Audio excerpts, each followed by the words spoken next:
it was that type of deal. So I've always had this presence where my enemies get excited when they see me. And I saw that, and I, of course, went on with my life because I'm not going to go to jail behind trash. But and nothing was said to me, but it was just that when it saw me. But then there was also a manipulative little whore that was running back and forth from household to household, spreading lies and making up stories and stuff because some tramp had gotten pregnant by some dude that I used to date many years ago. And there were middle people that were running back and forth from household to household, telling lies to whoever he was involved with, and then coming back saying stuff to me, because you know how they say any dog that bring a bone would take a bone. And of course I know who the manipulator was. There were many manipulators, I believe, but I just put that out there because it is what it is, and it's fact. It's nothing secret or anything. I mean, I'm not standing in any type of error, because I know that I'm a very decent, loyal person. But I just put that out there to let you ladies know that a lot of the drama that's going on around your lives, that there may be a busybody in the midst that's going from household to household, trying to stir up a bunch of chaos. And those are ghetto people. And that's the reason why I say a lot of you looking back over at the type of people that have approached you, which were ghetto, but the devil will try to clean them up to paint an illusion that they are on your level or that they are in your social class. And I'm not talking about money. I'm talking about character and status, because a lot of you are really decent people, that I'm talking to out there. And you wonder, well, why would something like that, approach somebody like me? Or for you fellas out there, you're wondering how you approached something like that. Well, the devil cleaned it up. The devil cleaned it up because the devil is a deceiver. But I gotta tell you, a lot of times with the drama that's going on in a lot of your lives, there's a lot of lies being told, I believe.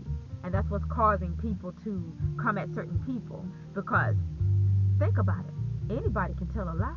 If you got a mouth, you can say what you want to say. Doesn't mean there aren't consequences behind it, but people can say whatever they want to say. But at the end of the day, let God be true, but every man a lie.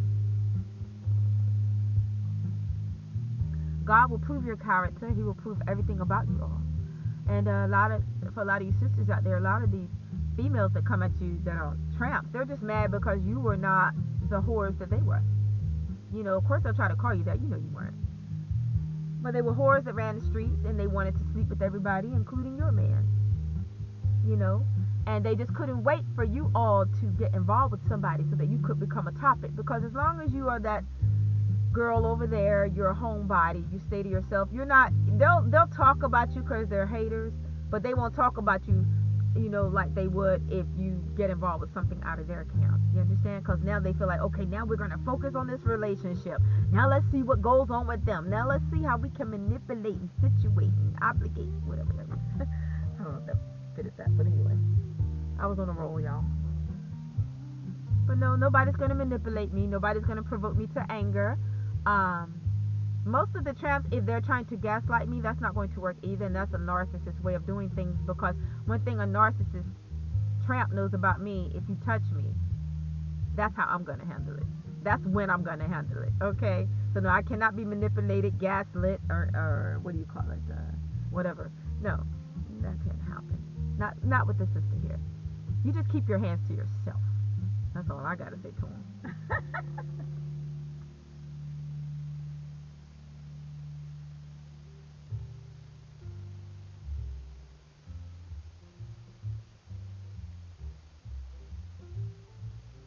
So from what I understand, there's trash out there that hate they ever came up against me. Yeah, I know they do. I want to say I know you do. Yeah, you didn't know what I was made of. I'm cut from a different cloth. I don't back down to nobody. Yeah, that's for whoever resonates with out there.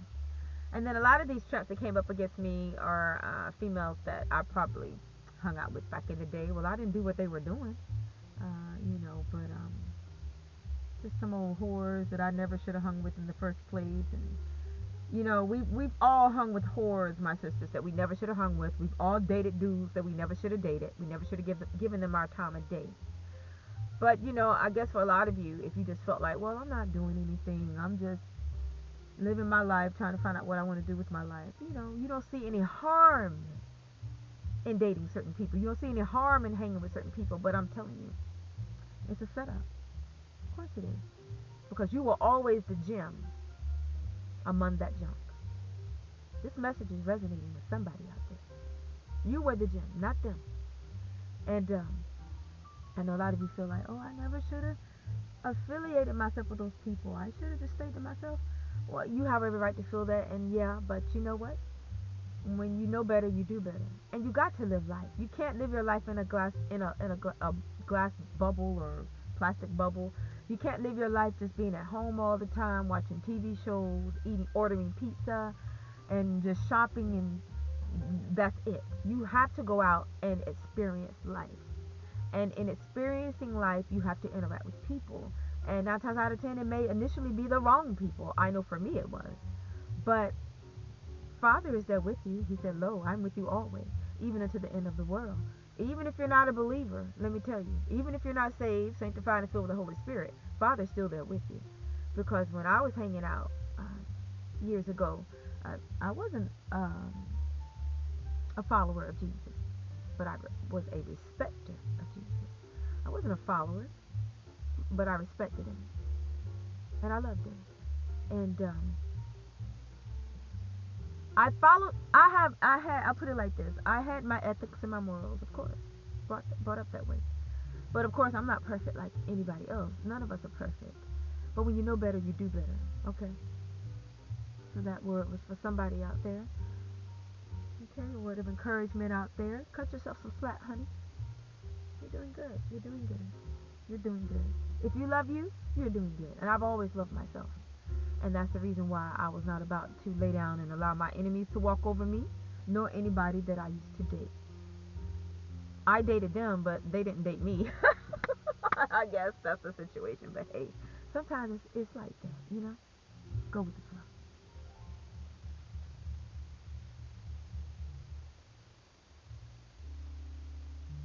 And can I speak on it quickly? Because I see my battery is getting low. The majority of us have dated people that did not date us. A lot of you have married people that didn't marry you. That's nothing for you to feel bad about. It just means you were involved with a deceiver. Because see, dating is a matter of the heart. I guess you could call it a one-sided relationship. Marriage is a matter of the heart. I guess you could call it a one-sided marriage. Because see, it means just because you have a certain intent and purpose in your heart doesn't mean the other person does. Just because you're out there claiming them doesn't mean they're claiming you. So now if they don't claim you, it looks like a hookup. It doesn't look like a relationship. If you're in a marriage and you claim them and they don't claim you, it just looks like, I guess, a marriage of convenience. I don't know how else to put that. But I just got to tell you that Father is a revealer of all the secrets of your enemies, all the ill intent in their heart, all the hidden agendas. So if you, this is for, I guess, I don't know if it's for somebody specific out there, but if you're dating somebody that's not dating you, and they're out here with everybody else, and you are the one that's supposed to be the laughing stock, I want you to know that, well, whatsoever a man soweth, that shall he also reap. You know, if a man is taking you out on a date and you think that you all are serious, because that's what he's leading you to believe, because he's taking you out to dinner and he's buying you gifts and stuff, but what you don't know is that he's over there doing the same thing with 5, 6, 7, 8 other different women, obviously different women. Don't feel bad about it. Let go and let God, because it takes God to deal with the devil.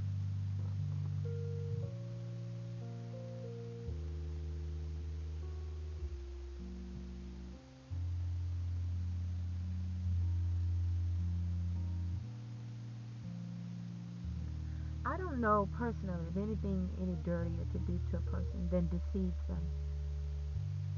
That's one thing I can't do to people. I'm just too real to deceive people. I can't do that. Um, but people will do it.